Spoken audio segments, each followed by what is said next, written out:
Hi guys, it's Katie here with Life Mundane and welcome back to my channel. Today I'm excited to bring you guys 5 tips that you can use to help you declutter your homeschool. As homeschoolers, we can easily collect a lot of supplies, curriculum, extra activities, and we can end up not using what we currently have or just living in a massive amount of clutter, which causes frustration. It really inhibits learning oftentimes and can cause frustrations to rise. So today I want to give you those 5 tips that you can utilize right now to help you get rid of the mess, to help you live in the freedom and the enjoyment of what you have. So let's get started.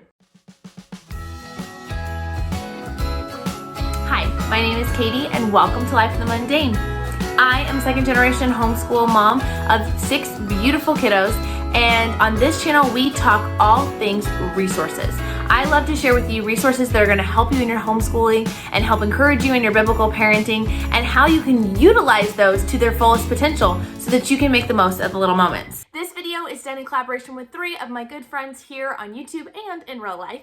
That is Megan over at Pennies and Salt, Wendy from Plan Prep Pray, and Jill from the Not So Perfect Homeschool. You guys can check out the playlist down below as well as their links to each of their videos. We really wanted to give you a packed full playlist full of inspiration, some clean with me's if you want to help declutter with some of us, and just some really practical tips that you could start applying today to help you get out of the chaos, help set you up for another school year. Without further ado, let's get into our tips. The first tip, before we start pulling out and decluttering what we already have, we need to nip the issue in the bud. And we're gonna start out by being careful about what we are buying.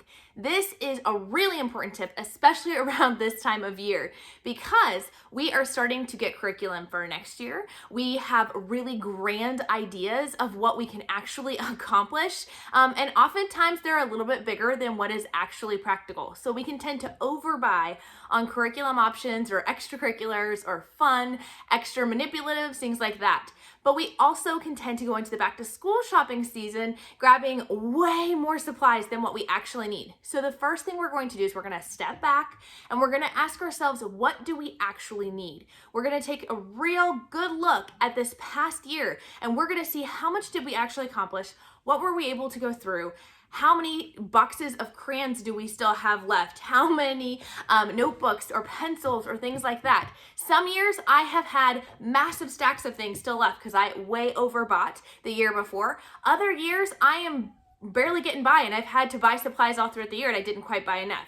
So really taking an inventory of what we already have and what we were able to accomplish last year can help us to really have a realistic picture of what we are bringing in. Remember, everything we bring in, we have to find a home for. So the biggest way to help you with decluttering is to be mindful of what we're bringing in before we actually have to find a place for it. Now that brings us to tip number 2. We need to deal with the stuff we already have in the house, right? But the reason we've got to do step 1 first is if we keep bringing stuff in, it's going to be a never-ending project. I'm going to encourage you to break this up into 3 sections, whether you want to handle this 3 different days or just at 3 different periods of time. But separately, I want you to kind of pull out and evaluate what curriculum that you currently have. This could be curriculum you're currently using this year, curriculum you're using to use for next year, or curriculum that you are storing. We are also going to take a look at all of those manipulatives and fun extra learning games and activities. And then the third thing we're going to look at is our supplies, like our pencils and our notebook and our papers and things like that. All right. So we're going to look at all 3 of those things. First, we're going to tackle curriculum because that is usually the biggest thing. Right now is a great time to sell curriculum that you do not need or to pass it on to another person who is maybe looking for what they're going to be using for next year.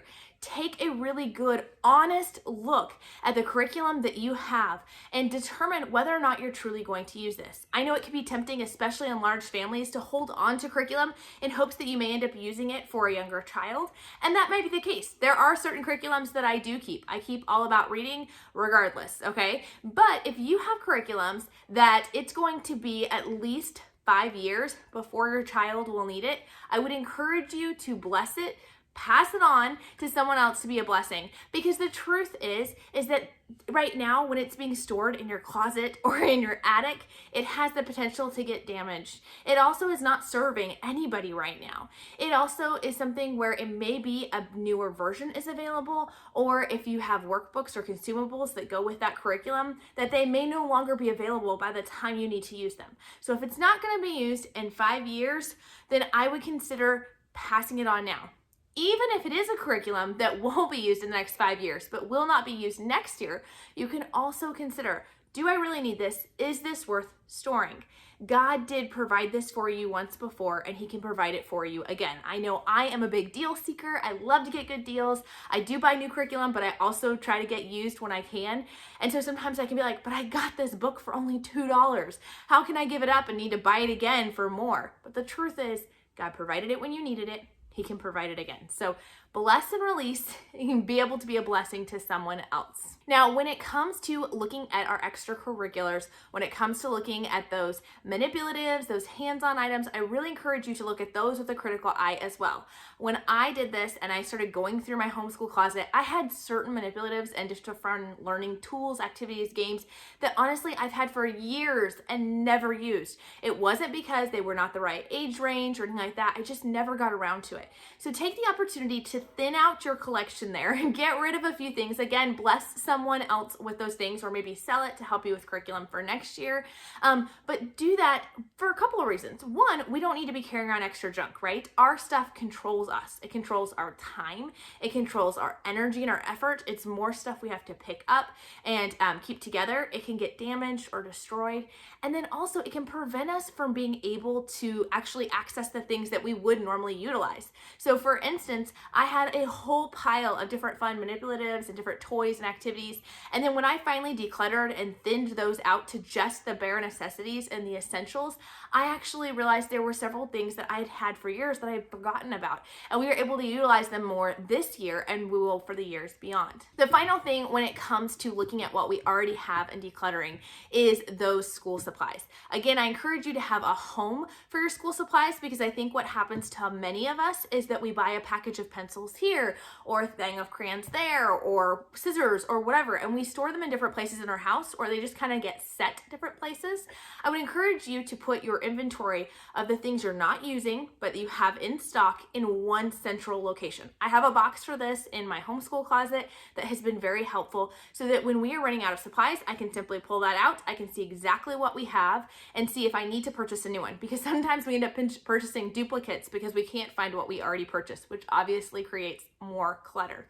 Again, beware of overbuying, and maybe even start this year as you're buying school supplies, maybe start to write down what amount you did buy, and then assess as the year goes on, was that too much or too little? Over time, you will find a balance, and you will find that sweet spot where you have just a little bit left over, but not too much. That brings us to tip number 3. Make sure that you have specific spots for each item in your home. When it comes to curriculum that you are currently using, when it comes to curriculum that you're not currently using but you want to save for the future, there shouldn't be too much of that, but there is still a few things that we definitely save. When it comes to maybe books that you want to read for the year, when it comes to those school supplies, all of those things, we want to have a home for everything.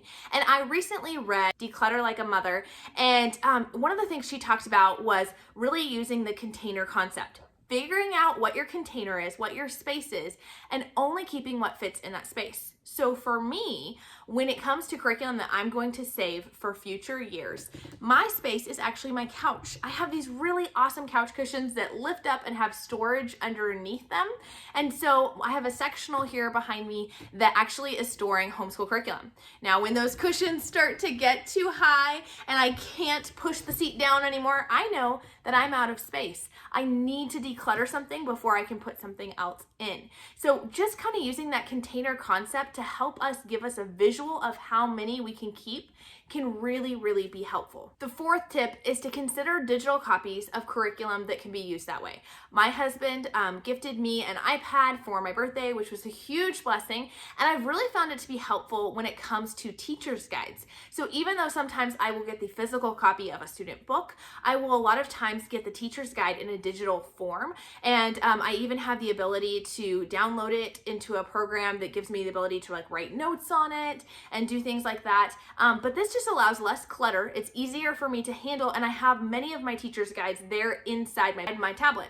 We also love to use audiobook versions or audio resources. We have our science curriculum as an audio. We have our spelling. One of my sons is using IW Phonetic Zoo, so that's an audio curriculum, one less book to carry around. We use Grammar Galaxy in audio format. Lots of things. Story of the World can be used in audio. There are so many things where we can kind of declutter by going a little more digital. You don't have to make a full switch to digital. It can just be simple things that can be switched out. You can pick and choose, or if you'd like to, you can go all digital. The fifth and final tip has to do with our record keeping. So I know that many homeschoolers, when you walk into their house, have rows of books that have been completed, workbooks that children have done, different pieces of artwork, lots of fun things like that they want to keep or they need to keep for school records for their state.